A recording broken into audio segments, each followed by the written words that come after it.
Okay, so anyway, so today what do you want to talk about?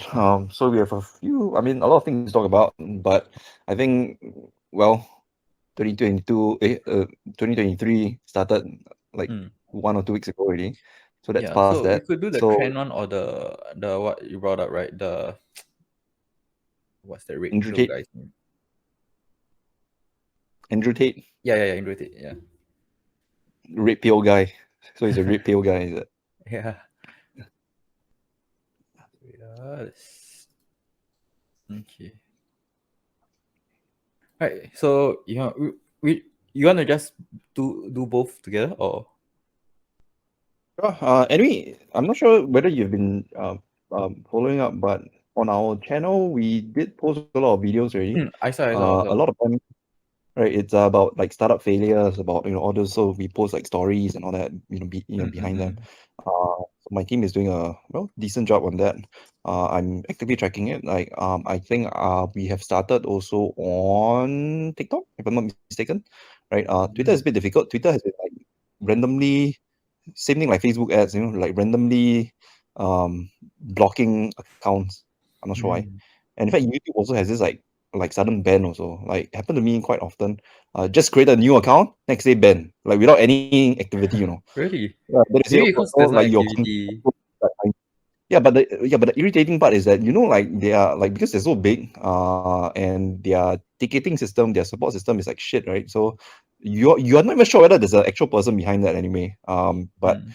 anyway, like then you submit and appeal and all that, and it takes like days. In fact, some of my accounts until today, right, I've been following up every single week, right, for the Mm. past 3 months, right, nothing. But then some Mm. accounts like after 3 days, they say, oh yeah, we are sorry. And it's like every time, oh, we are sorry, oh, we are sorry, Yeah, because of the bot, like, like the bot capturing like, system. What? yeah, it's just so shitty. Like, I mean, like, I just hope that if my company gets to that, big enough that we need to automate so much, that it won't be that shit lah. I mean, it Mm. like just feels very shitty on the receiving end lah. So Yeah, yeah, because Blitz is like a newsletter thing, right? I use this. uh huh, I wanted to try to use Mailchimp, and then right. Yeah, instantly you got told me. banned. Yeah, I can't even like. I went to appeal. They say, "Oh, the bot captured." Asked me to go and find another vendor. I'm like, what the hell, yeah? But my suspicion is that I didn't set up the DMARC for my domain yet. Right, Yeah, so right, I right. think Yeah. that's why lah. But you know what's interesting? I don't even know what DMARC was until there was this guy who claimed that he was a white hat, don't know what. Then he just sent like an email to one of my company accounts, and then interestingly, they said, oh, we found this vulnerability, in your email system and all that, and say that, oh yeah, like I also helped you fix them and everything. Then I was just thinking, what the hell is DMARC, right? Because he brought up DMARC, and then I was like searching on that, okay, like free DMARC checker, right? There were tons of them. And then Mm. what he does is just basically putting in domain names into the DMARC checker. And then when it pops up that, oh, there is no DMARC setup, then he just sends an email to these companies and try to earn a buck, right? So a Oh. bit like, I don't know, I mean, I think a lot of companies, I mean, they have no clue. And if they're small enough, then they will probably pay that guy to go and fix it for them. But it's such an easy fix, it's just like a one-line Mm. text file in your DNS, and then you just propagate it, and that's all. Right? Yeah, And yeah, and yeah. and if I'm mistaken, he's like charging like $100 plus just for that $100. stupid. Wow. More than that, in fact, more than that. Yeah. So that's why. Yeah. But because I like to learn how to do things myself, then that's why I'm the one checking, and then I realized that how easy it is, and actually it can be like a business by itself. Just that, yeah, like it's a bit tedious, but I mean, if you have the hustle, yeah, I think like you can definitely earn a few $1,000 just like emailing companies. Like, hey, let's not say though, like developing country. Wow, that $100 you can get is like hitting a lottery, yeah. Tons of them. All the scammers are from Nigeria and India, right? And China, of course. Yeah. So, well, uh, but interesting thing, right? Like developing countries, you think it's the opportunity cost? So in like people in like Singapore and all that, cost of living so high, income salary relatively high, so they don't resort to all this. Is it? Like, or if they resort to this, then they'll be like those like kind of like $1 billion scammer kind. I Like, don't do you think it's think? like opportunity cost. I think it's more of like speaking of opportunity cost, I saw one of the TikTok. I don't know, is it no, I think YouTube shorts where it's like there's some subtitles, right? Then there was once we talk about opportunity cost of failure or something like that. And Oh, then we? yeah, we are both of us like on our first podcast, I think. And then the subtitle is opportunity cost, like the cause and effect that cause. Oh, Yeah, okay. I mean it might be like a auto Wait, wait. subtitle The thing. subtitles as in like the CC provided by YouTube, is it? No, no, no, no, no. It's like you know how On there's like the YouTube. words jumping. Every word we speak, then got some words come pop, pop, pop, But pop. is that on TikTok or I something? think it's YouTube Shorts. Oh, Yeah, oh yeah. I think it's probably TikTok because if I understand correctly, when you put it in TikTok, they'll automatically give you that robot voice and then that text. yeah. So I think we just reuse that on YouTube Shorts, if I'm not I mistaken. see, I see. Then I Yeah. think I need to enunciate my words better. No, actually, no. That's a problem with like speech to text, right? So they always get it wrong. Even in my transcripts also, like it's Mm, usually a lot of it is wrong. Like all the keywords, especially, it's like all wrong.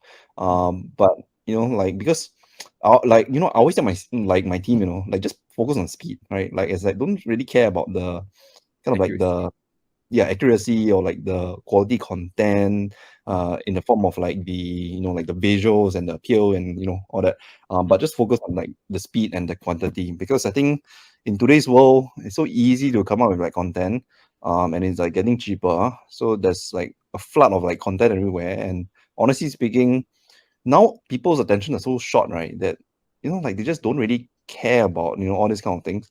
Yeah, they mm. just want more. Like they just want more. Give me more. Yeah. So I guess we are appealing to that, lah. Yeah. Yeah, and it's much better for the team, lah. Mm. Yeah. So anyway, yeah. Your question about the opportunity costing. I think it's more of like a there's no better alternative, right? Like Singapore, let's say let's say that the scamming thing is like gets you like $500 a month, but Singapore, like they don't have opportunities like in Singapore. It's not like opportunity cost. It's like literally there's no opportunity there. Yeah. You're wondering. Mm, Your question is like why developed countries don't run scams? Is it like why is it more so that developing countries run scams? yeah. No, I guess like the scams in like a developed country, it's more of like a big fraud case, like instead of like those like scamming individuals or something like that. Mm. But Yeah, you'll be surprised to I don't know whether or not you got watch those kind of videos where this guy like uncover call the scam call centers in India, and I can't remember his name, but I think he oh yeah, recently yeah, yeah, yeah. So apparently, right, like although it's mainly run in India, like there's this syndicate. I don't know if the right word is syndicate, but let's just use that. So this syndicate actually they are operated in India, but the boss right is American. oh. Yeah, and Wait, is it they like American in? yeah. So American in America. So Oh, that like what I saw is like the person running the let's say let's call him the general manager lah. He was talking to his boss in like who's in America. Like I can tell he's American because like of his accent lah. And then mhm. they are running like I think $500,000 every month. Oh damn. Yeah, so they call it revenue. So their revenue is 500, like 500,000 every month. But they also spend like six figures worth of marketing. Like they need to run all the ads and everything, all the scam ads. And, Phishing, is it? sorry? Like, is it more like a phishing scam? Yeah, so whether it's phishing, or maybe like when you go to adult sites, then there are all the pop-ups, all those shady links. Mm-hmm, mm-hmm, Yeah, mm-hmm. then you see those as well. So I So the assume that's why. revenue they got is from scams, right? Yeah, I would assume so lah. I would assume so. Mm. Or And even like talking those about like you want a free iPhone pop up or something like that. right, I mean like because I never really got scammed before, like in that sense. So Mm. I really wouldn't know, like number one, what kind of people will fall for the scam. Number two, what do they actually lose? Like, I Actually, mean, what is old up? people like so in what do you call it? In the video he kind of like referenced some other like mainstream media videos where they uncovered like who were the victims. Most Mhm. of these people are like retirees and stuff like that. No, but what was the ask of that scam? Like asking for victims. Oh, a lot of times it's like they will say, oh, your computer got a virus.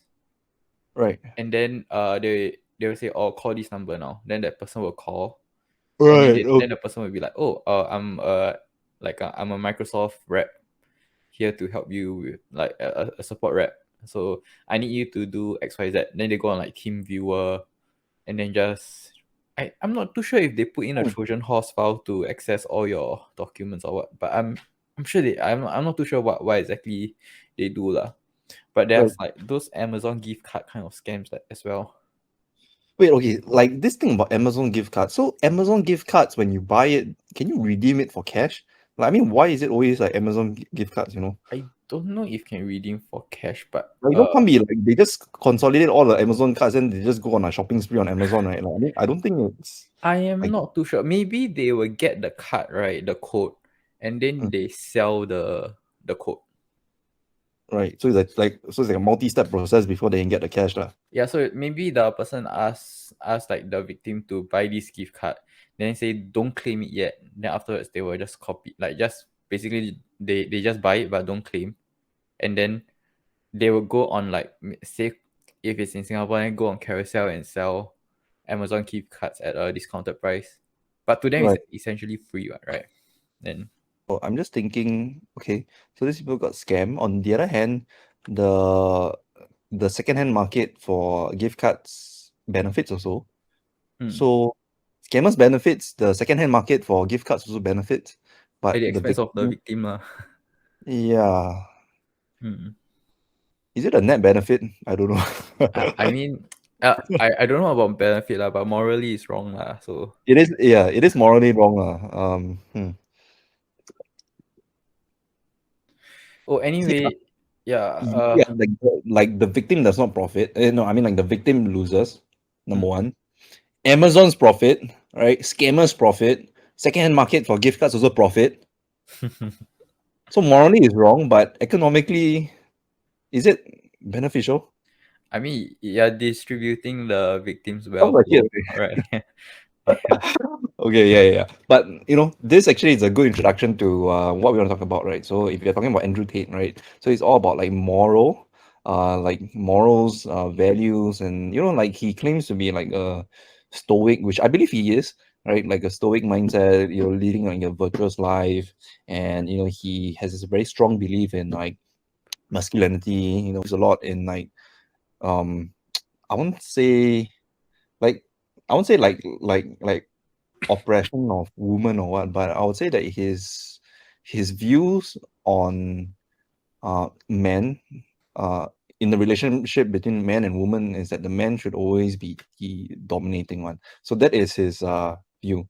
And so a lot of people, well, his naysayers always talks about his toxic masculinity, right? So there's always this term that is going around.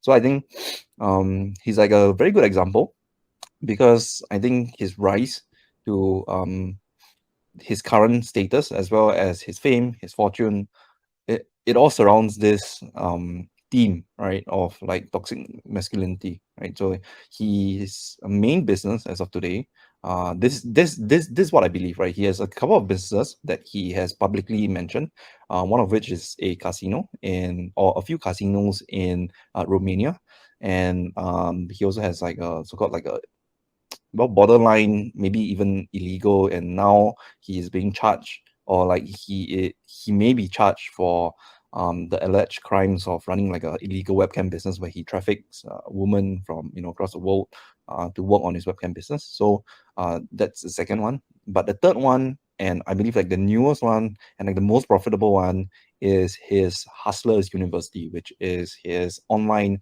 course. It's kind of like a MOOC course, right, that he runs on his own website, and it basically helps, or it claims to motivate, I guess, majority male, ambitious males to unleash their masculinity and unleash their potential in that way. And also he does stage like a few courses like on, I mean, so I've heard like drop shipping, affiliate marketing, and all that. And I've also read some comments that like for the people who have actually attended those courses, it's actually not even taught by himself. So he's running it like a business right now. and that I believe makes him the most money because he charges about $49 a month, and he has about I think 160,000 subscribers, right? So Mm. paying subscribers, so obviously his sudden rise to fame and his controversial views has gotten him a lot of followers and a lot of people who are willing to pay for this cause to mimic him, all right, or even mimic his path to success. So I think that is like the main point to discuss here, right? So he is. I mean, like, what are your thoughts about him? I mean, I assume that you might have watched some of his content. Yeah, so I think eventually when you scroll on TikTok or just going on YouTube, you just see this bald guy. If you don't know who Andrew Tate is, he's this guy who's bald, and then he has a brother called Tristan Tate. They are usually on social media, and Mhm. when if you see them, they are probably wearing sunglasses and flexing their wealth. Uh, I just want to touch on about their course, right? I think it's a MLM kind of course there because when you enroll, right, yeah, kind of like they train you to sell this course. If I'm not wrong, like, I never buy the course, but from what Yeah, I yeah, read yeah. online, I guess that's where the affiliate marketing part comes in, right? So I think if you're on that course, or I guess you get to access all the different types of courses, right? So I think one of them, and like what you said, like I think they're promoting the affiliate marketing one, and then just so happened that they also have an affiliate marketing program, and then they make you promote that. So if I'm not mistaken, they give all the resources for people to be successful affiliate marketers by giving them the clips, giving them the videos and the content and everything to tell them exactly okay which particular clip to use and how to frame it and how to create like a video and all that. So I think practice makes perfect, right? And at the same time practice also helps them grow their brand. But that's what I believe that got Andrew Tate's social media accounts all banned, right? So I think that was because they were saying, or the term was affiliate marketing pyramid, right? So it's not oh really like a MLM, right? But they call it like affiliate marketing pyramid. So apparently, for some reason, I mean, I don't even know about this, but like that model of doing affiliate marketing apparently is against the guidelines across, I guess, all social media, except Elon Musk's Twitter, right? So he got reinstated, right? When Elon Musk bought over Twitter.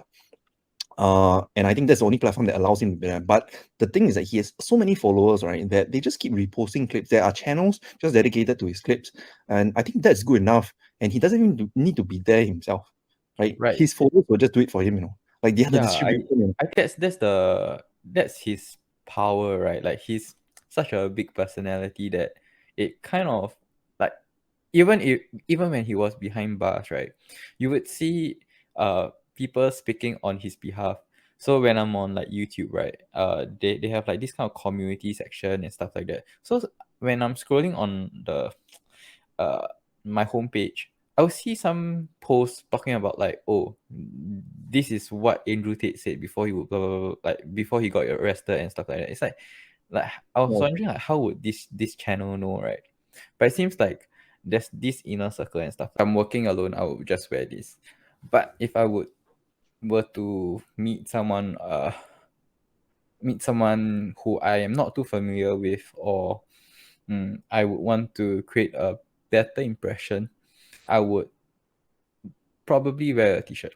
No, sorry, not a t-shirt, a button-up shirt Mm.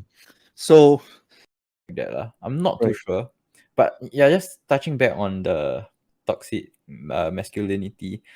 To me, I find like I did watch some of his content. Some of the things he say are pretty mm, I wouldn't say controversial, but I would agree somewhat. But it's like, just listen to the first half, don't listen to the second half kind of thing. Okay.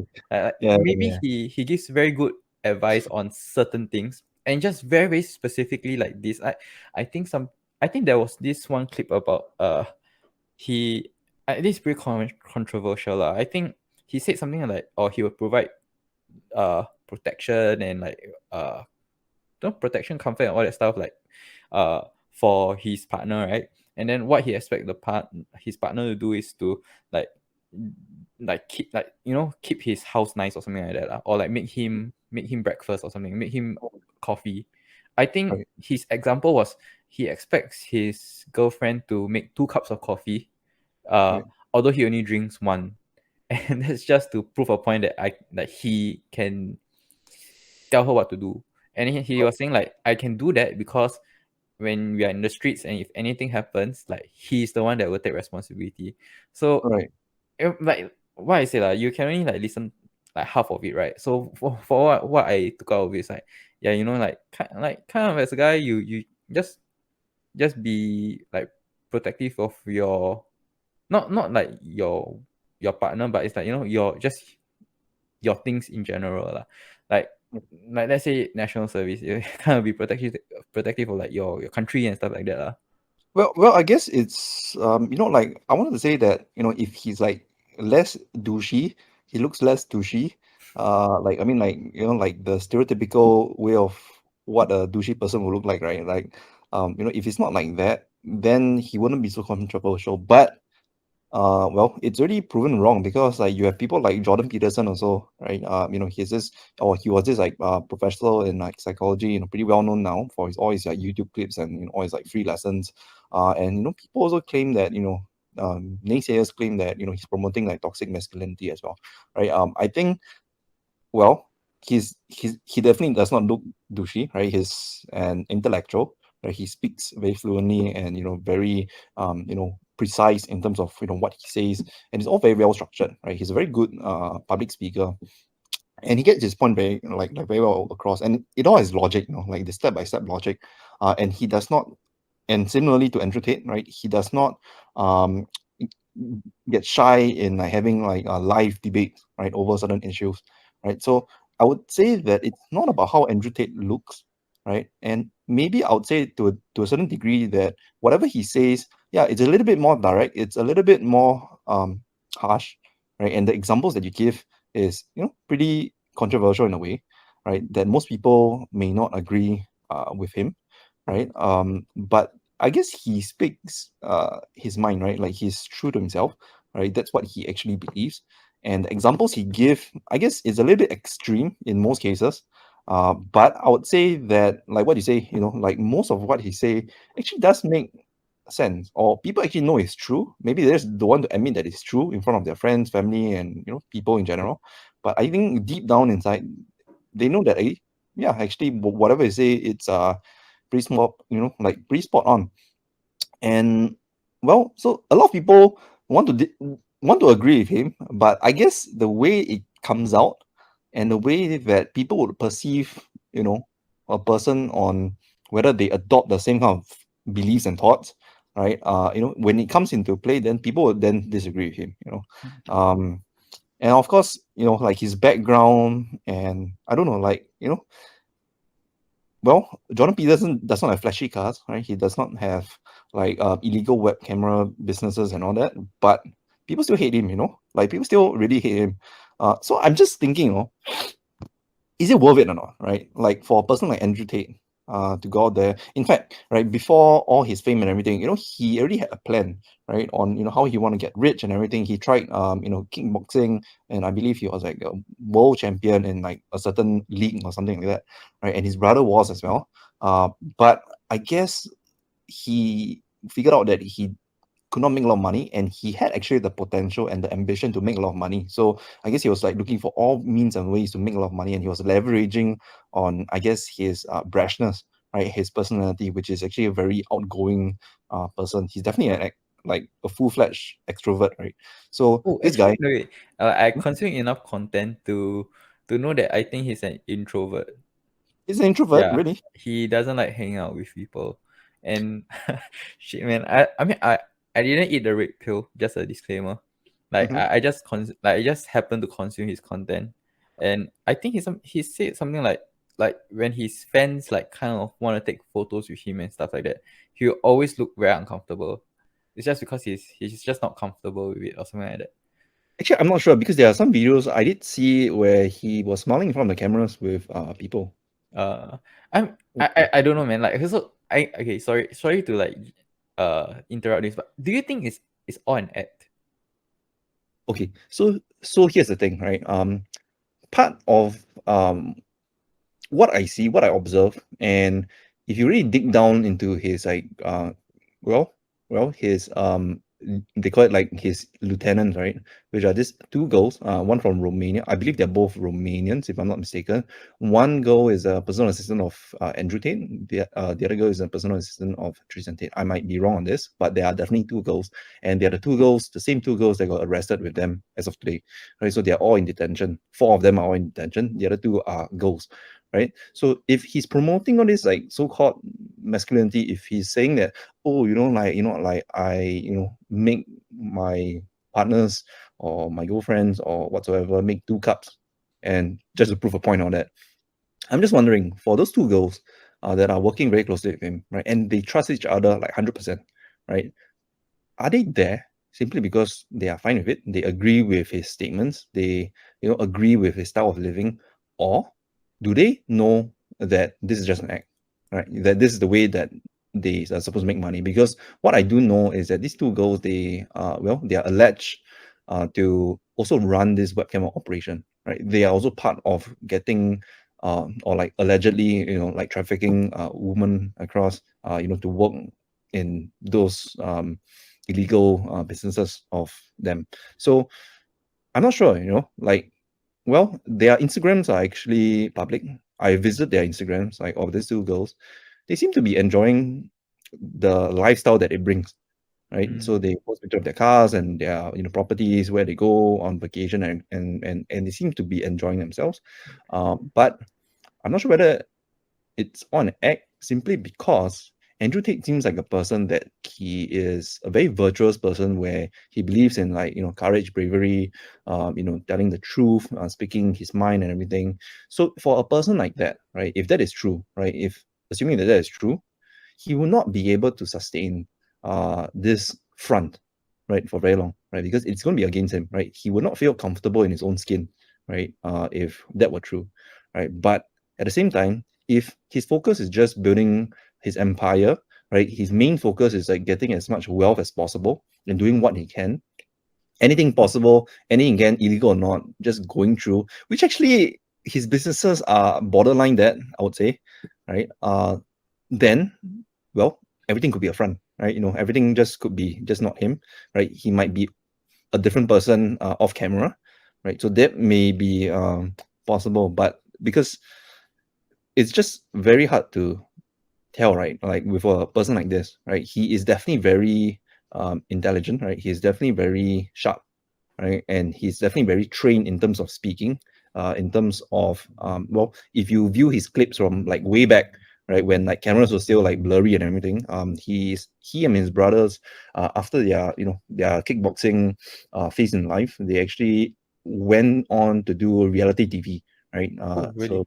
Oh, yeah, so it's like those kind of like similar to like what was that show? It's not Survivors. There's one Survivors kind of show, and the other one is kind of like what's it, traveling around the world kind of show. Amazing Race. Ah. Yeah, something like that, right? But like a smaller version of it. I think from the UK, or something like that. And they also start in those kind of TV series. And Andrew Tate, right, was apparently like that season. I think they were sent to Indonesia or something, right, on like Oh, a okay. backpack. The show is called Big Brother, is it? Yeah. So Big Brother and all that, and then there was some controversy there as well. That's why they got kicked out and everything. But when you see his clips from there, he's the same guy.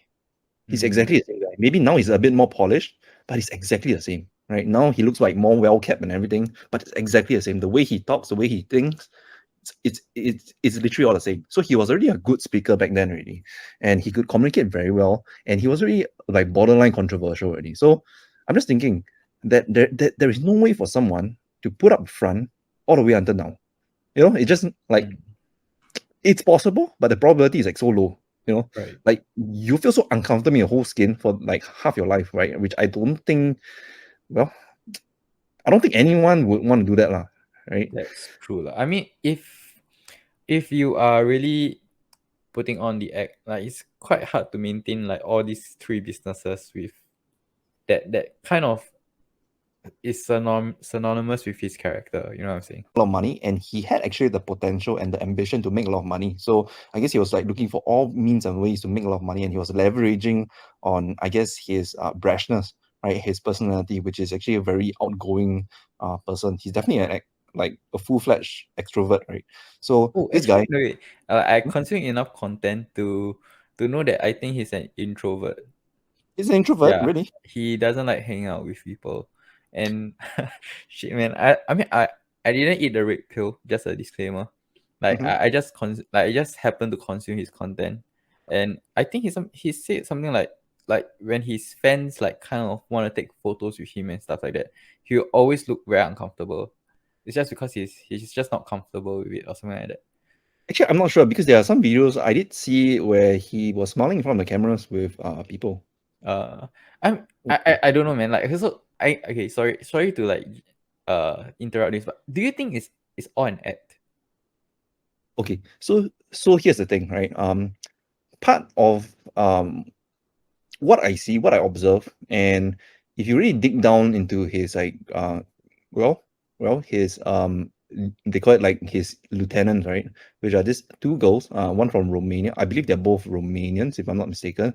One girl is a personal assistant of Andrew Tate. The other girl is a personal assistant of Tristan Tate. I might be wrong on this, but there are definitely two girls, and they are the two girls, the same two girls that got arrested with them as of today, right? So they are all in detention. Four of them are all in detention. The other two are girls, right? So if he's promoting all this like so-called masculinity, if he's saying that, oh, like I, make my partners or my girlfriends or whatsoever make 2 cups, and just to prove a point on that, I'm just wondering for those two girls that are working very closely with him, right, and they trust each other like 100%, right?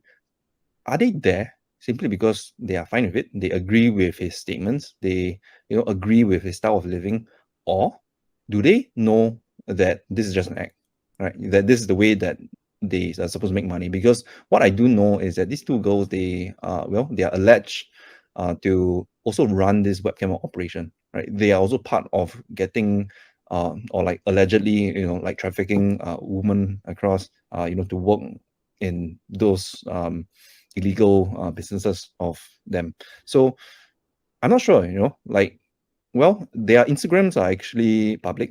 I visit their Instagrams, like of these two girls.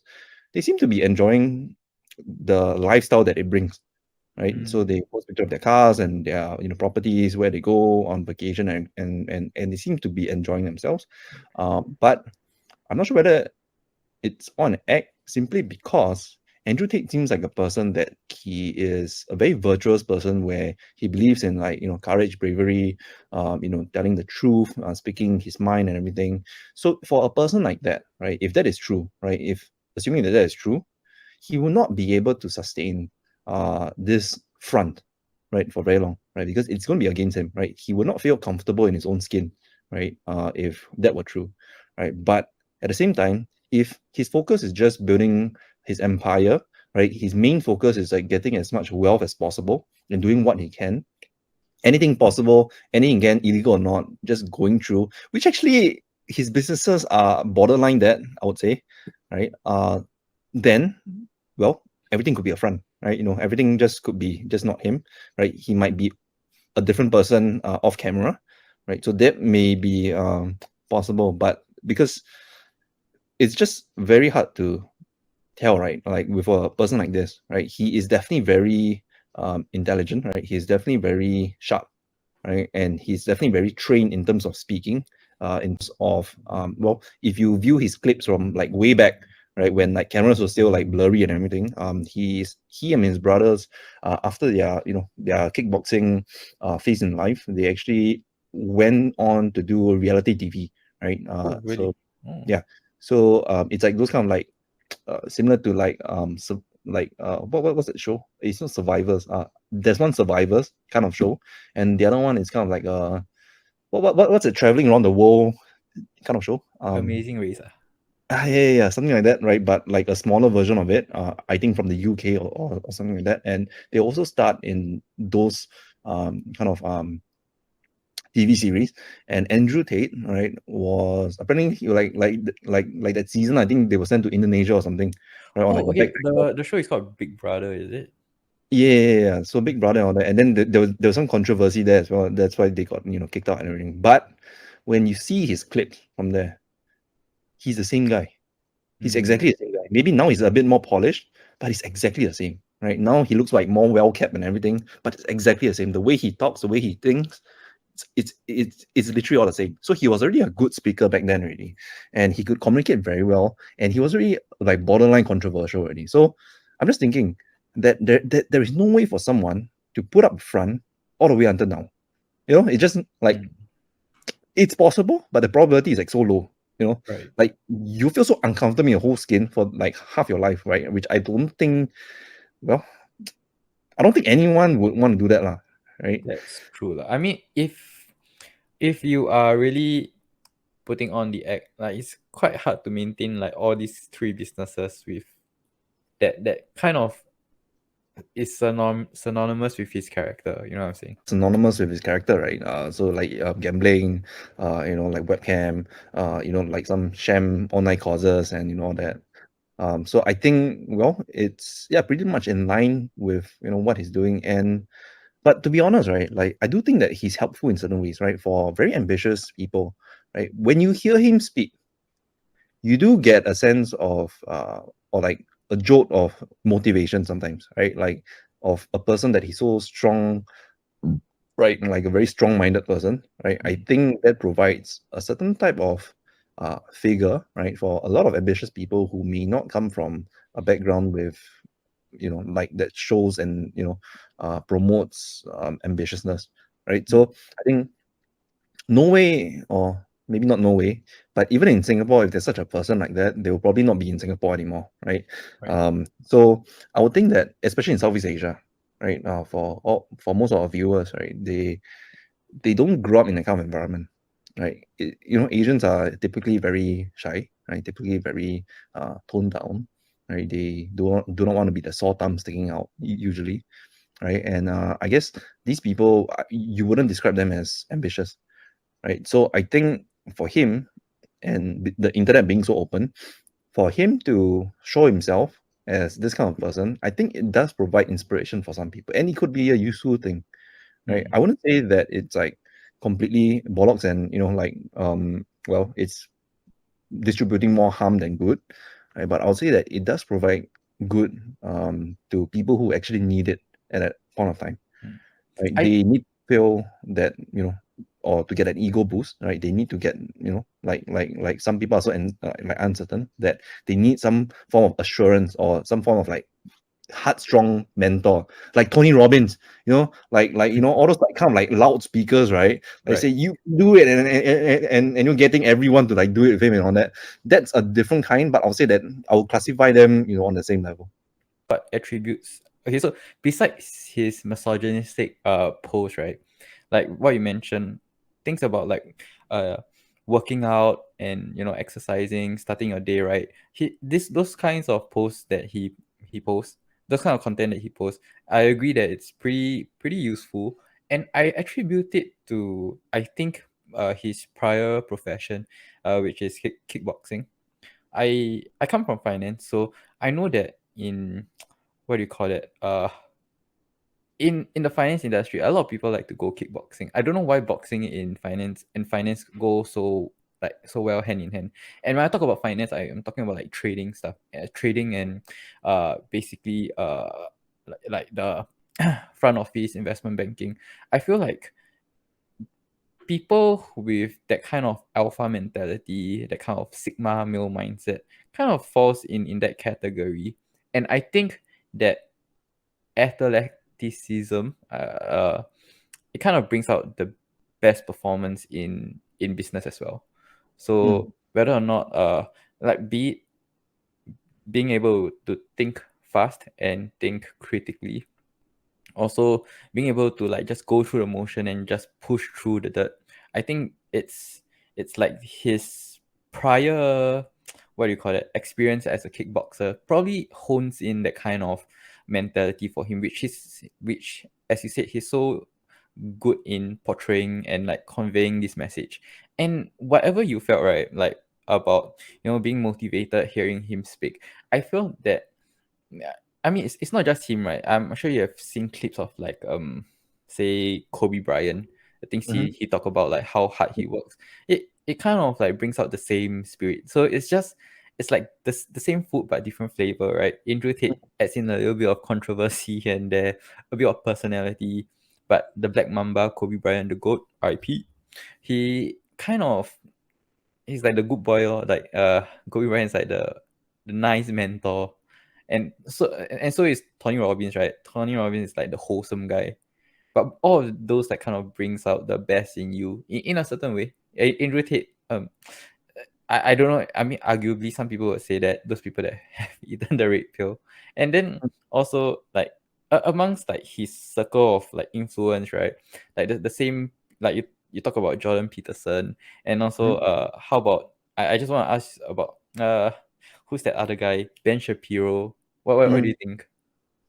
Well, Ben Shapiro, like one thing that they all have in common is that they are very good speakers. You can tell that they're intelligent, highly intelligent.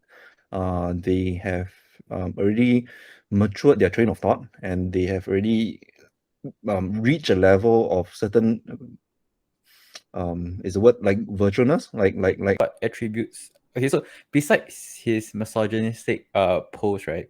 Like what you mentioned, things about like working out and exercising, starting your day, right?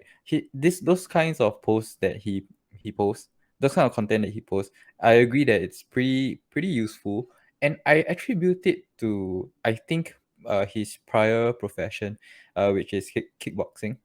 I come from finance, so I know that in what do you call it? In the finance industry, a lot of people like to go kickboxing. I don't know why boxing in finance go so well hand in hand. And when I talk about finance, I am talking about like trading stuff, trading and basically like the front office investment banking. I feel like people with that kind of alpha mentality, that kind of sigma male mindset, kind of falls in that category. And I think that athleticism, it kind of brings out the best performance in business as well.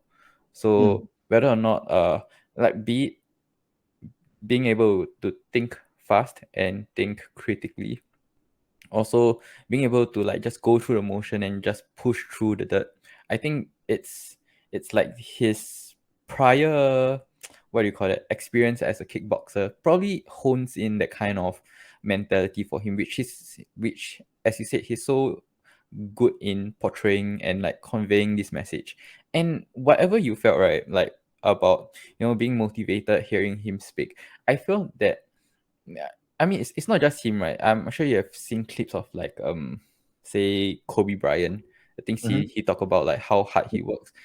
It kind of like brings out the same spirit. So it's like the same food but different flavor, right? Andrew Tate adds in a little bit of controversy here and there, a bit of personality, but the Black Mamba, Kobe Bryant, the GOAT, RIP, he kind of he's like the good boy, or like Kobe Bryant is like the nice mentor, and so is Tony Robbins, right? Tony Robbins is like the wholesome guy, but all of those like kind of brings out the best in you in a certain way. Andrew Tate, I don't know. I mean, arguably, some people would say that those people that have eaten the red pill, and then also like amongst like his circle of like influence, right?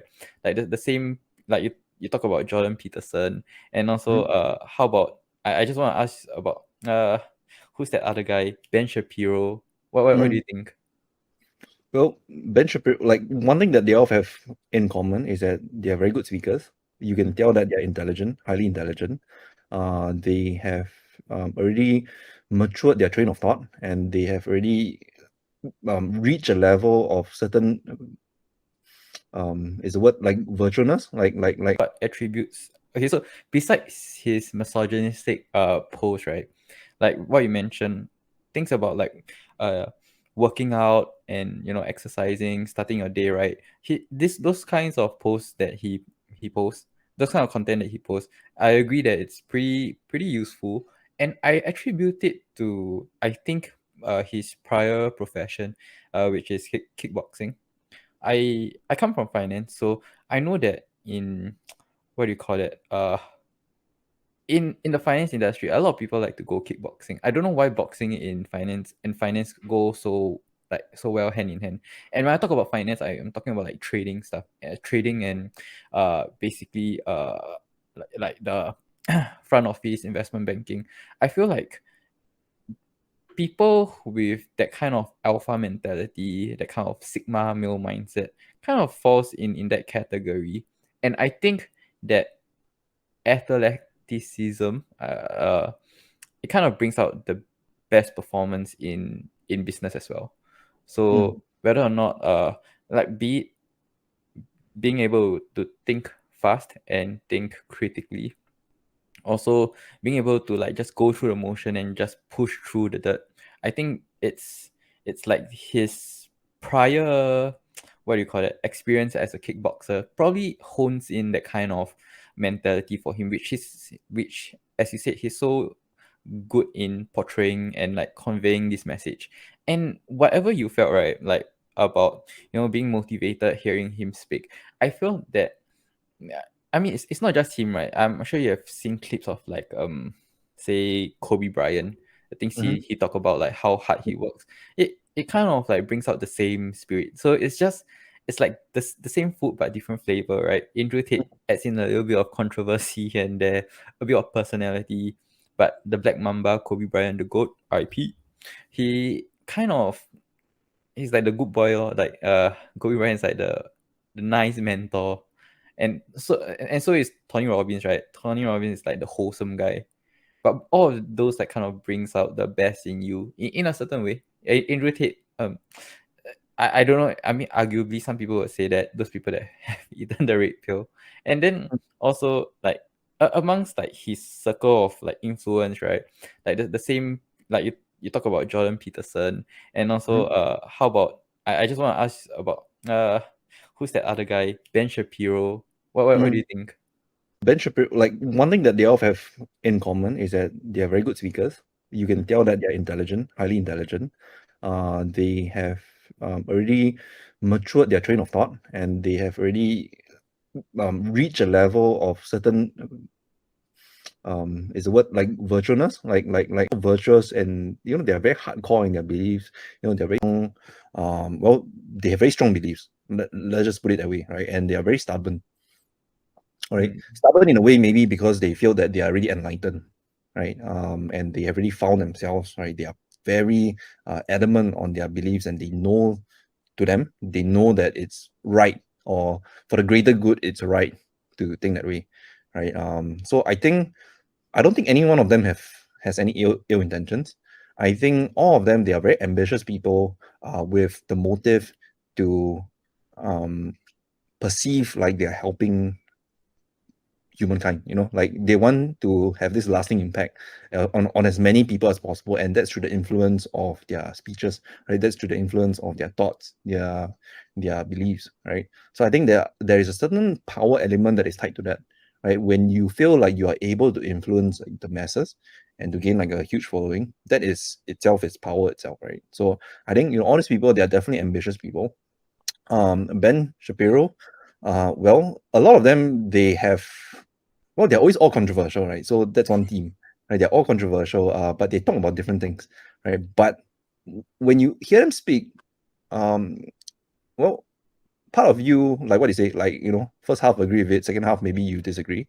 But I guess that is like the appeal and like the charm, right? That, they can be so controversial that people want to talk to them.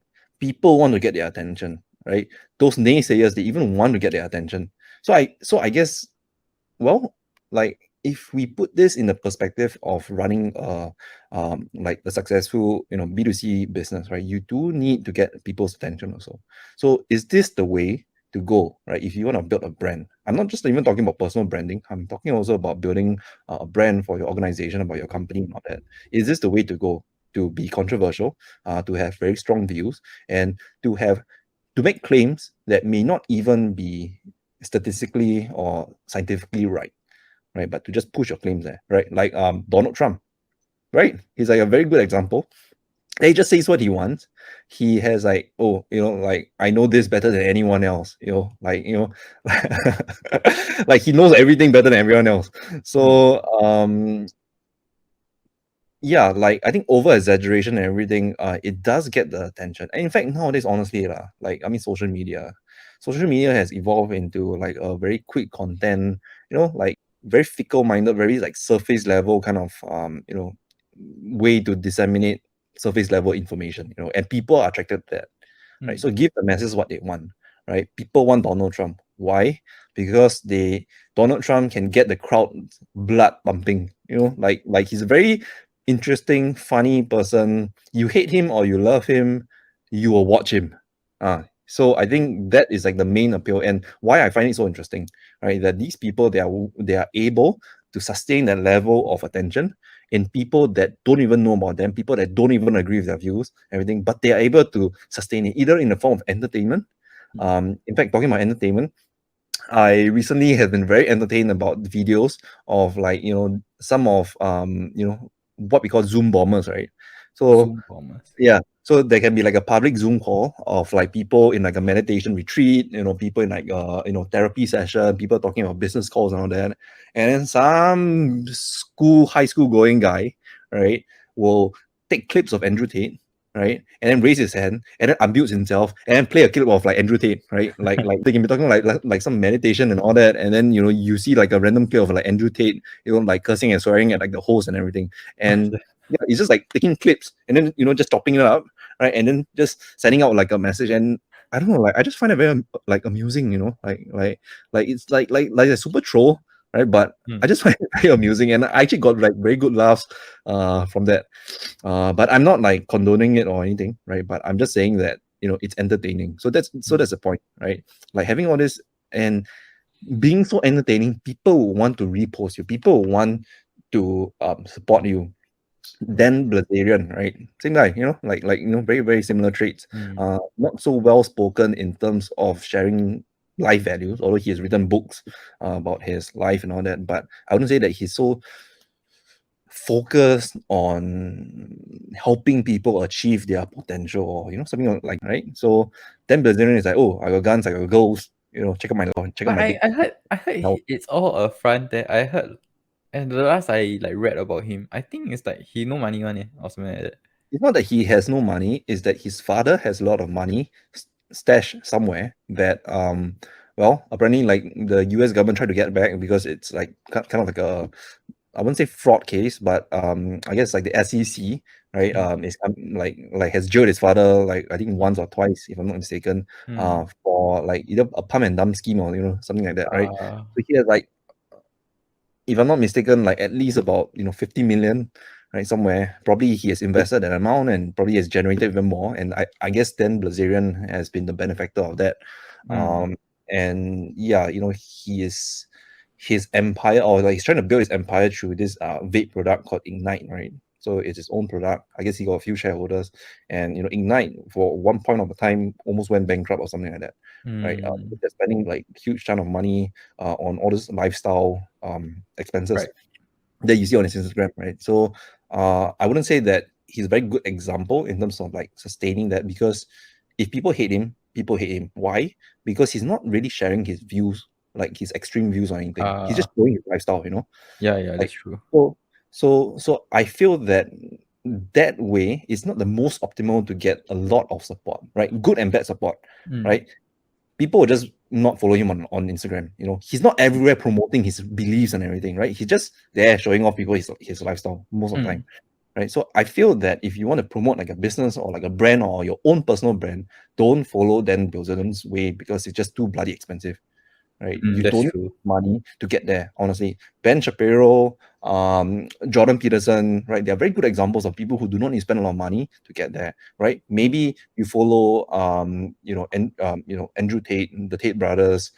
You follow Dan Bilzerian because they show you the material success, right? They show you, like things that you aspire to have, right, in your life, in the form of like material wealth, right? So I guess you follow them, but why do you also follow Jordan Peterson? Why do you also follow Ben Shapiro, right? Not because of their wealth, but because of their thoughts, because of their beliefs, because of their virtuousness, because they are in a way role models for like a person that you want to become, right? Or as close as them. And I guess it's a pill of their intellect, right? Then Bilzerian, I don't think a lot of people I might be wrong, but I don't think a lot of people will consider him as an intellect, right? But that's where Andrew Tate shines across all of them. Is that number one, he does have the material wealth, right? Number two, he does have the brashness, right? He does have the grit, he does have the hustle, he promotes hustle. He's like the Gary Vaynerchuk on steroids, right? Yeah. And then he's like Ben Shapiro and Jordan Peterson in the thoughts, the beliefs, like his intellectuals. And then he's also like the Donald Trump. He's also like, oh, check out But my I big I heard I heard health. it's all a front there. I heard, and the last I like read about him, I think it's like he no money one, or something like that. It's not that he has no money, it's that his father has a lot of money stashed somewhere that apparently like the US government tried to get back because it's like kind of like a, I wouldn't say fraud case, but I guess like the SEC, right, Mm. is like has jailed his father like I think once or twice, if I'm not mistaken, Mm. for like either a pump and dump scheme or something like that, right? Uh, So he has like, if I'm not mistaken, like at least about 50 million, right, somewhere. Probably he has invested an amount and probably has generated even more. And I guess then Blazerian has been the benefactor of that. mm. And yeah, he is his empire, or like he's trying to build his empire through this vape product called Ignite, right? So it's his own product. I guess he got a few shareholders, and Ignite for one point of the time almost went bankrupt or something like that, right? Mm. They're spending like huge ton of money on all this lifestyle expenses Right. that you see on his Instagram, right? So I wouldn't say that he's a very good example in terms of like sustaining that, because if people hate him, people hate him. Why? Because he's not really sharing his views, like his extreme views or anything. He's Uh, just showing his lifestyle, yeah, like that's true. so so I feel that that way is not the most optimal to get a lot of support, right? Good and bad support, Mm. right? People will just not follow him on Instagram. He's not everywhere promoting his beliefs and everything, right? He's just there showing off people his lifestyle most of the time, Mm. right? So I feel that if you want to promote like a business or like a brand or your own personal brand, don't follow Dan Bilzerian's way, because it's just too bloody expensive, right? You That's don't need true. money to get there, honestly. Ben Shapiro, Jordan Peterson, right? They are very good examples of people who do not need to spend a lot of money to get there, right? Maybe you follow, Andrew Tate, the Tate brothers. You follow Dan Bilzerian because they show you the material success, right? They show you, like things that you aspire to have, right, in your life, in the form of like material wealth, right? So I guess you follow them. But why do you also follow Jordan Peterson? Why do you also follow Ben Shapiro, right?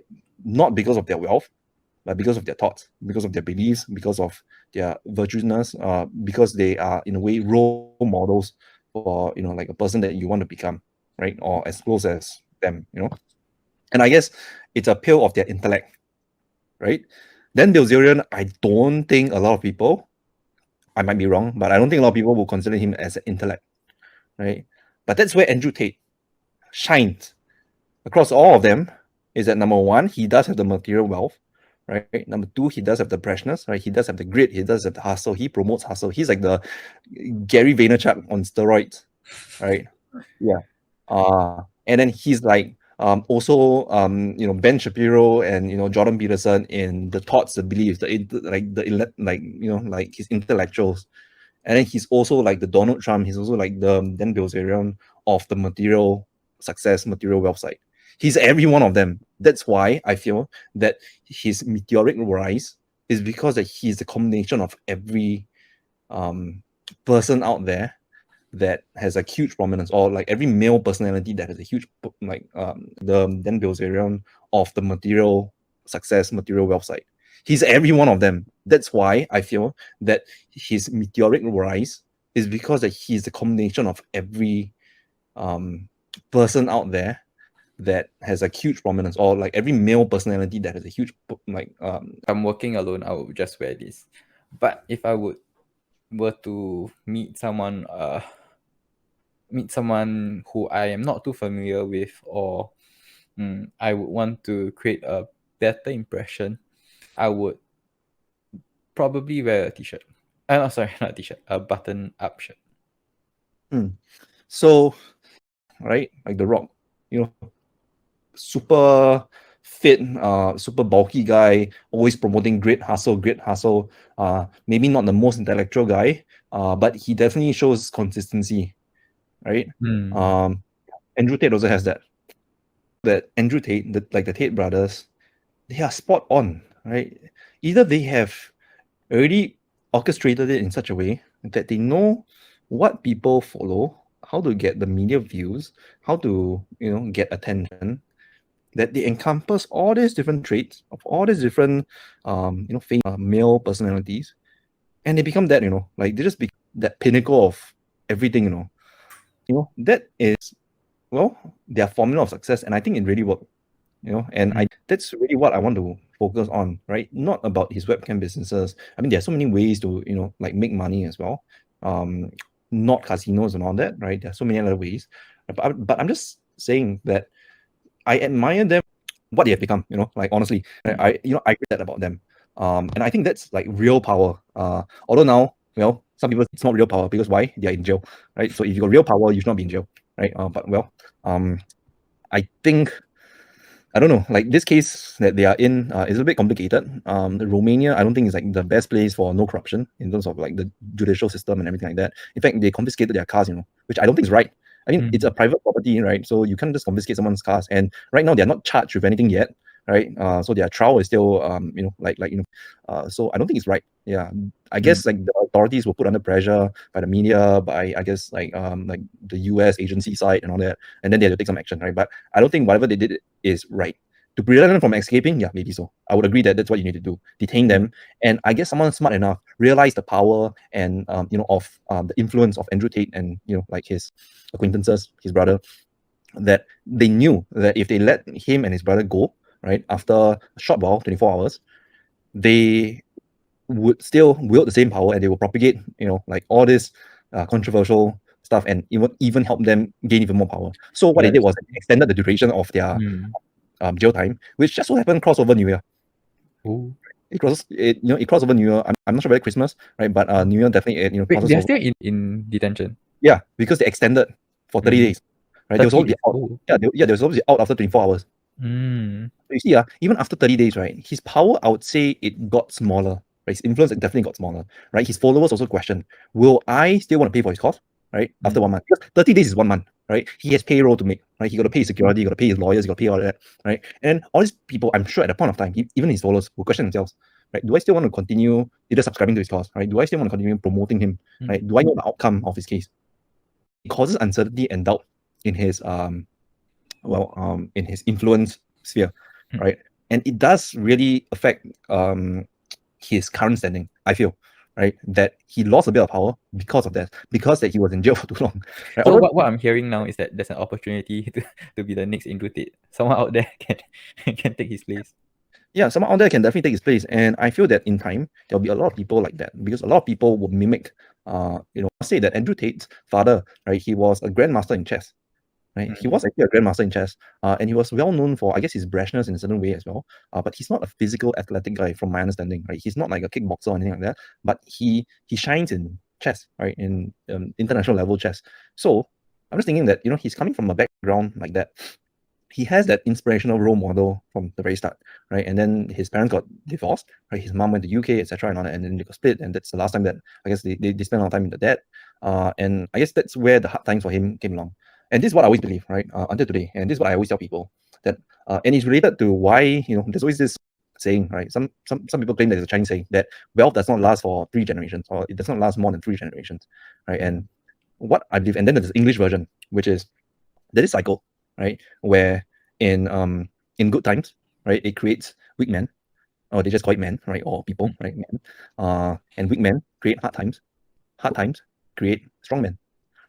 Strong men create good times, and then the cycle repeats again, right? That good times create weak men, right? So if you really just look into that, it does make sense, right? It does make sense, right? You see people in like second generation businesses and that who have gotten it so well, right? That they do not have to sacrifice a lot of things. They do not have a lot of opportunity costs.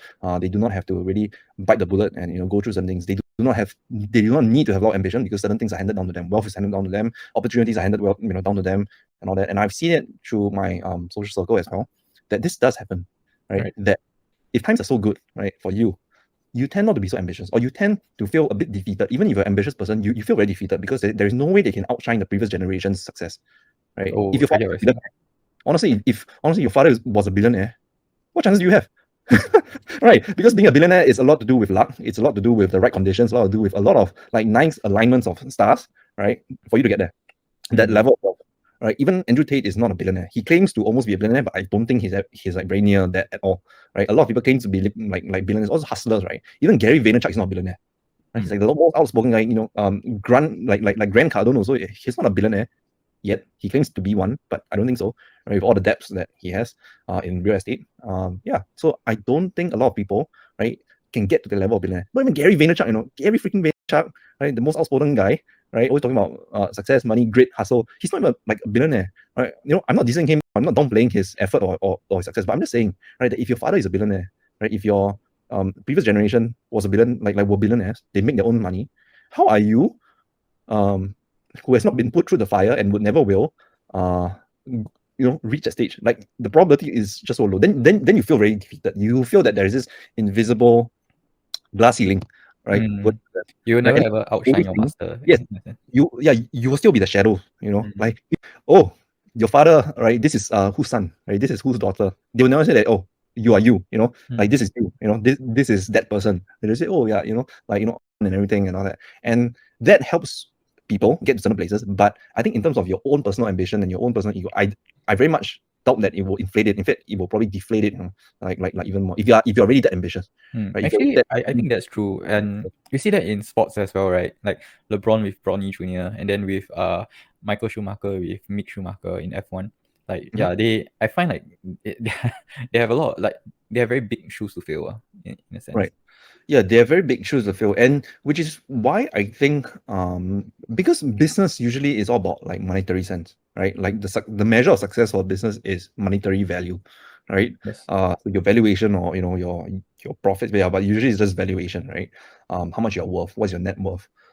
So I think for Andrew Tate, his father was a grand master in chess. Does he want to be a grandmaster in chess? I don't think so, right? Andrew Tate and his brother does not want to be. They do not want to be grandmasters in chess. They have this saying. I forget what the saying was, but they said something about like a life well lived or something like that. Basically saying revolves something around like, no point being good at something, or no point spending most of your life being good at something if it does not reward you in the same proportion. So his father was a grandmaster in chess, but he was not paid a lot.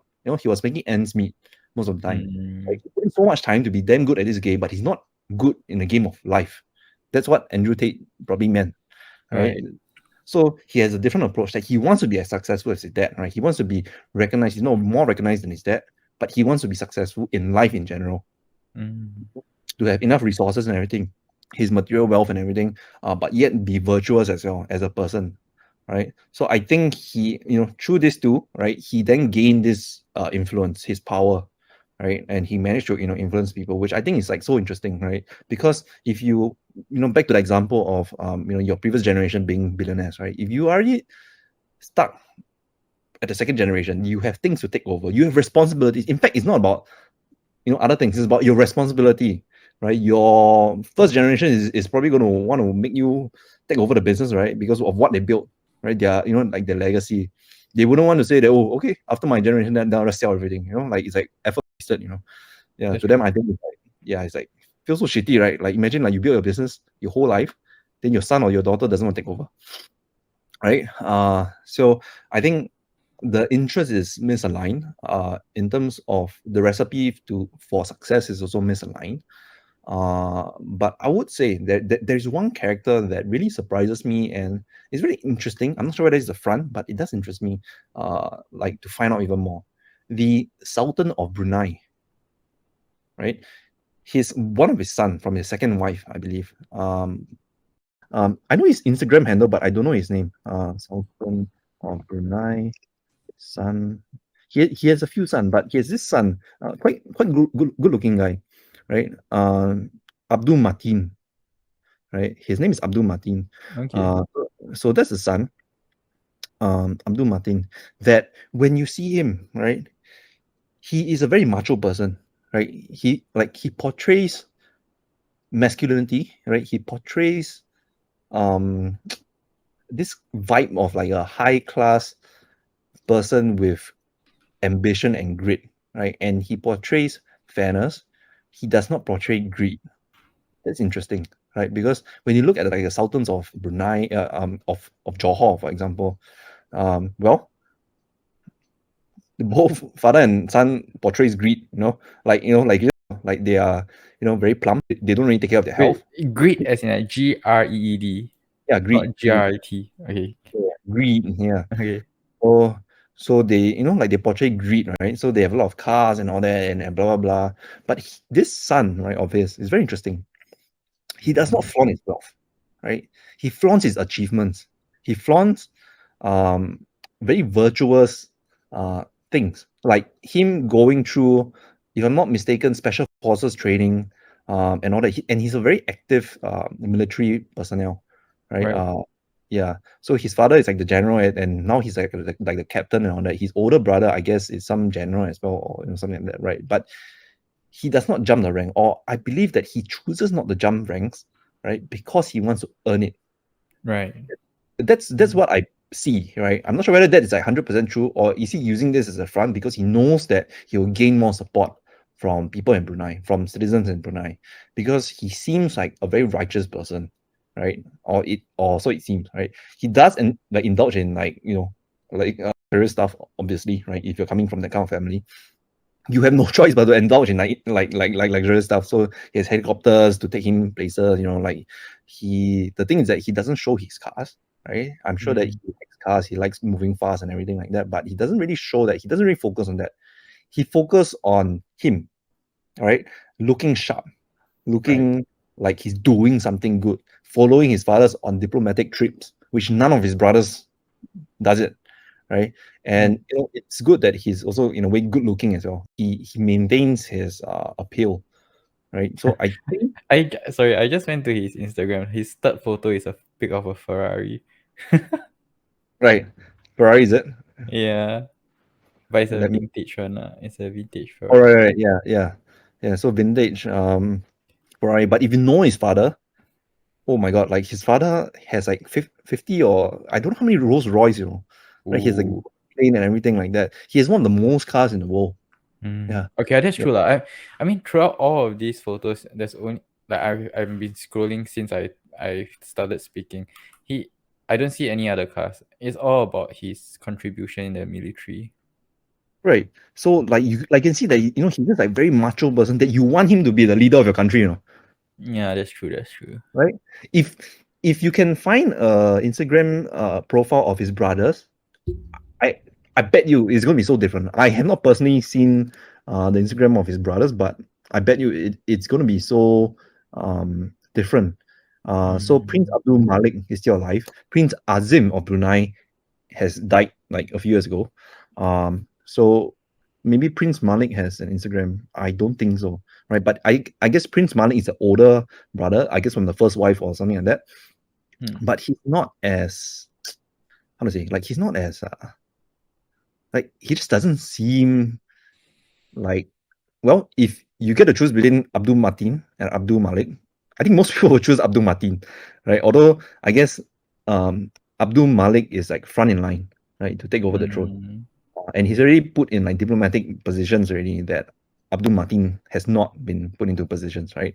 So I'm not sure whether there's a power play here, right? But what I do know is that I personally feel that most people would support Abdul Mateen because of that, like I said, like his appeal, Mm. like the way that he presents himself, the Right. way that he wants people to see him, right? And he leverages social media for that.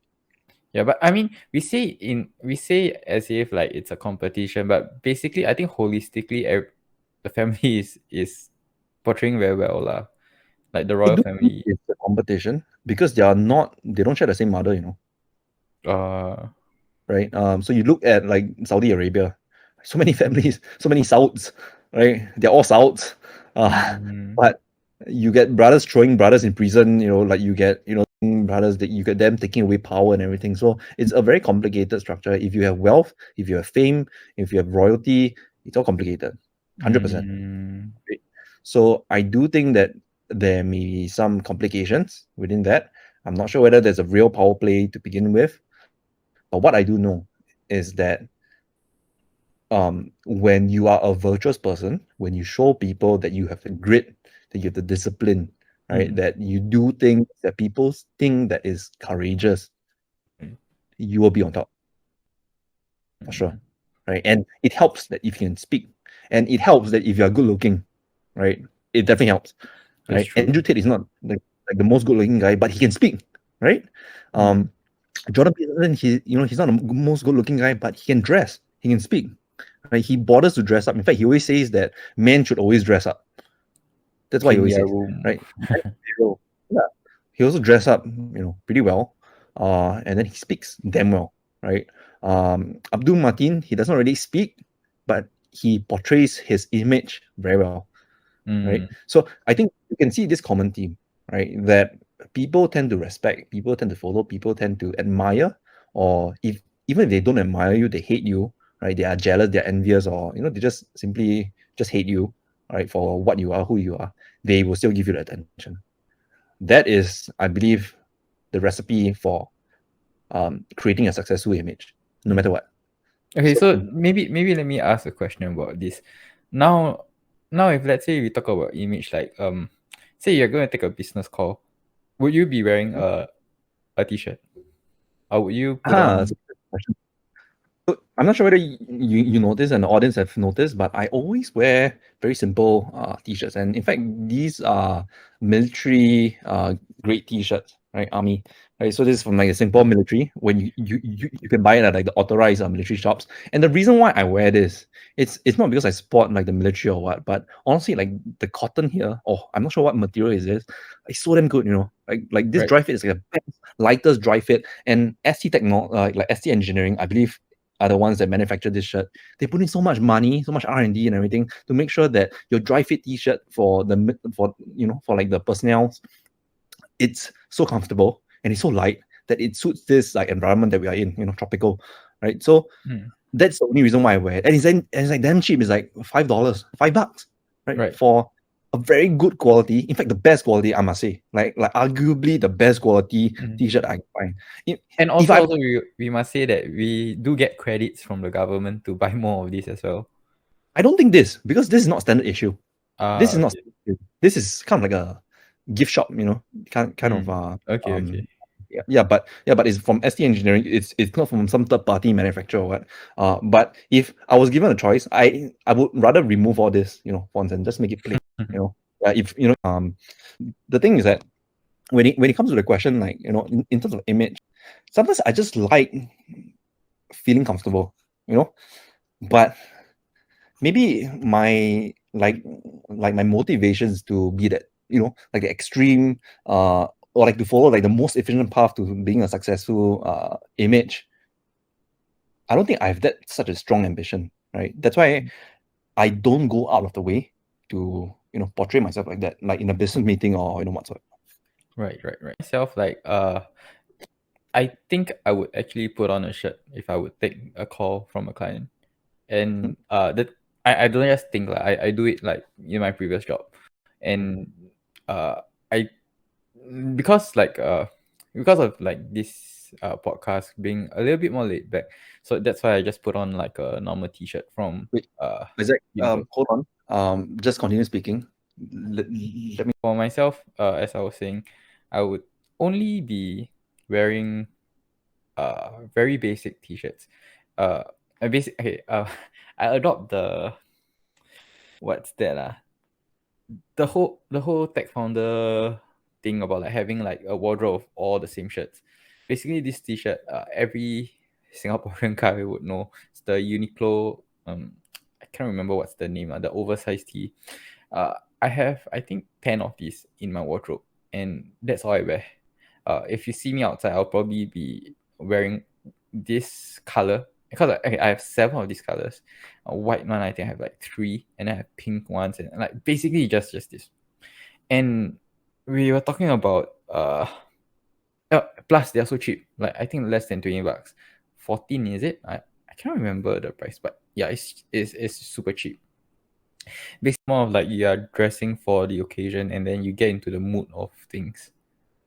Because we are wearing like casual wear and stuff like that, you probably would maybe speak like more casually.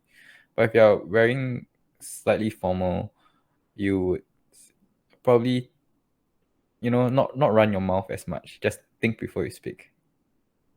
At least that's Really? for me. Like, I Yeah, mean, like, that works for me. Yeah, yeah. I mean, if you've been to university, you got friends wearing suits for presentations, all that. When you open your mouth, it's all. I No, mean, I mean that's like context, right? Because everyone are friends, but like yeah, in a group of a classroom full of friends, and but if let's say you're speaking to a client or like a VC, if you put on that, it's like a superhero costume to me. I don't know if you feel the same. or that so-called costume appeal, it gives you that additional sense of confidence, maybe, right? Like you know that you have certain weaknesses, and you know that you need some additional support, some physical support, right? Like, some people right, when they talk and all that, when stress, some people touch their face, touch their neck, women touch their collar over here and everything when they're feeling anxious and everything. I think guys, what do they normally do? I forgot what they do. What do guys do? I know that there's a thing they do. Some people play their ring, some people fidget their hands and everything. So there are a lot of like those signs that you can tell that people need to soothe themselves from certain stress. Like that's why stress ball exists, right? Like you Right. squeeze on something, right? So it does help. And then when you put on something physical, it does gives you that subconscious barrier, that you need. Uh, to kind of like protect your inner layer, right? To protect your true self when you're speaking on that. Because most people, they don't speak or they don't do public speaking, they don't do serious speaking naturally, like they just do it a need, right? That's true. In that context, right? So I guess that helps you in that way so that you don't feel like you're so exposed. Right. I think the last thing that you want people to think of you is being ingenuine. Like I said, most people, they are not like that. They don't speak like that at home, right? They don't speak in a professional setting like they do at home. So they just don't want to give the impression that it's inauthentic, right? There's like some people when they talk to like like in Southeast Asia, when sometimes when you talk to Americans and all that, like you tend to like change your tone, change your Yeah, accent code a little switch, bit. right? Yeah, yeah. So I think it's like the same thing, I mean, not the same thing, right? But there's similar forces there in play. Uh, we should, but because like a person like myself, maybe I personally feel that I'm already very used to my own skin. Like I know what I'm not good at, and I show my authentic self. Most of the time, so I don't need such things to get me in that state of mind, like get me into that where I can like confidently say something, present something, I can be like, in fact, I can pitch a company in my t-shirt and my shorts, if it does not provide like disrespect to like people that I want to pitch. Yeah, but if it helps increase the chances of me successfully getting what I want through like that pitch, that example, right, I would definitely put on like something like a proper shirt and everything, right, to Right. increase chances, right? So what I'm just saying is that, if there is no need for me to, suit up, like wear a costume or anything, I won't do it. Yeah, and I will still be able to execute that like that particular style of communication without any issues. Right. Yeah, Mhm. I agree. Right. So should we wrap things up for today? Yeah, I think we have covered quite a few things, and I believe that like most people out there, especially in Southeast Asia, like I said, they don't have a lot of figures out there, public figures out there that portrays um, well, in the modern sense, success, right? Because I think a lot of wealth in Southeast Asia also it is attributed to generational wealth, right? Old money, right? So a lot of people who are striking out on themselves. I think it's not so easy to find very outspoken, very public figures that they can really focus on. Because I think new wealth has only been generated like less than one generation ago, right? Like 2 generations ago, Southeast Asia was like a backward place, right? Right. Kampongs everywhere, like villages, people flip flops. I mean, I also wear flip flops, but like mud everywhere. No, this generation, I think Southeast Asia has grown to a point, especially Singapore, all those like capital cities, Jakarta, Bangkok, all that. I think it's really grown to a point where new wealth is definitely has already been formed and is going to get more exposure. That I feel that now we are not at that stage where there are very vocal entrepreneurs, right? I think two reasons for that. One is because the way that they got their wealth is controversial itself, right? Either it's illegal, either borderline illegal, either corruption, one of the above. Southeast Asia is known for that, right? So if you're damn rich and you grow and you became rich very fast, likely attributed to corruption, likely attributed to illegal business activities, right? Likely attributed to one of those few, right? So you don't have very outspoken people, um, and I feel that with social media penetrating Southeast Asia, I feel that there is going to be more and more of these people. The second reason is I think the nature of people in Southeast Asia, like Asians itself. Like I said earlier in the call, that it's most people are shy. Most people tend not to want to portray themselves as flaunting, right? They want to be conservative in most cases, even though that they are not. And I guess uh, public opinion is less forgiving, right? Here, That's true. so maybe because of all these factors, you don't get a lot of people who are super outspoken. I think like the most outspoken guy in Southeast Asia, who Xiaxue. do I is it success? I don't know. I Yeah, maybe. I mean in A lot of- Singapore's context lah, yeah, I think Then she you takes like it, the like like the Jian Hao Tan and all those YouTubers, right? Like I mean all those influencers and all that. I mean they are different kind of, he doesn't share his opinion much. Right? He just creates listicles. Listicles are they even called like listicles or like like 10 things your like 10 things that your Yeah, schoolmate does. And listicle I read videos. Yeah. he Mm, has his own demographic. I wouldn't get into the same demographic as him, or in the same way as him, but it's successful, right? It's definitely successful. But what mm, I'm talking about is like like the mega successful people, right, who have earned their success. Um, the founder of Razer is one, um, Min Liang, right? That's mm, his, but of course, Razer started off as a spin-off company, right? So I wouldn't say that definitely self-made, but has tons of help right at the start, right? It helps that mm, it was of a bigger company, right? So they got resources and everything to start Razer up with good footing and everything, but still mm, successful definitely. Grab, well, you know who his father is, so well, definitely successful. He earned his own right, definitely 100%, but has a lot of help, right? mm, Mm, so I'm talking about those people that that very little help, maybe brought up in a good family on that, but very, very little help. And he got so successful that it's like mind blowing. Like I'm just trying to think who are those figures and who are those figures out of them who are like well spoken and who public speaks. I mean, can you think of any? Like I can't really mm. think of. Not in the new generation, I guess. The older ones would be Yeah. like UOB, right? The Mhm. family that owns UOB. Yeah. Yeah. I mean like OCBC also, right? UOB, OCBC and all that. Mm, Um, Yeah. So I just feel that Southeast Asia's time is not there yet. India, you have outspoken billionaires. You do. Pakistan, you have outspoken billionaires. And he became president, right? Oh, really? In China, Mm. yeah, in China, outspoken billionaires, but they went into hiding or they got silenced by the government. And like you got so many people that reached that level. But when I ask you just now, like Southeast Asia, who are the people? It's very hard to find people. Like it's very hard to name people, and I Mm, just feel that as the world gets more westernized, as the world gets more open, technology spreads even further, people get more educated, people share that same global mindset, you will find all these people coming up, right? mm, But I think it's quite rare. It's definitely rare, and it's a matter of chance because out of Southeast Asia, right, there's only so few people that comes from a relatively okay, decent background who is able to venture into entrepreneurial activities, right? So I think it does not come easy for Southeast Asians, I must say, right? At this stage, mm, and Southeast Asia market as a whole is very fragmented. India is a big market, China is a big market, US is a big market domestically, right? And I think most of these billionaires, most of their wealth are actually attributed to the wealth that they have accumulated domestically. how are you going to be a billionaire in Singapore by yourself?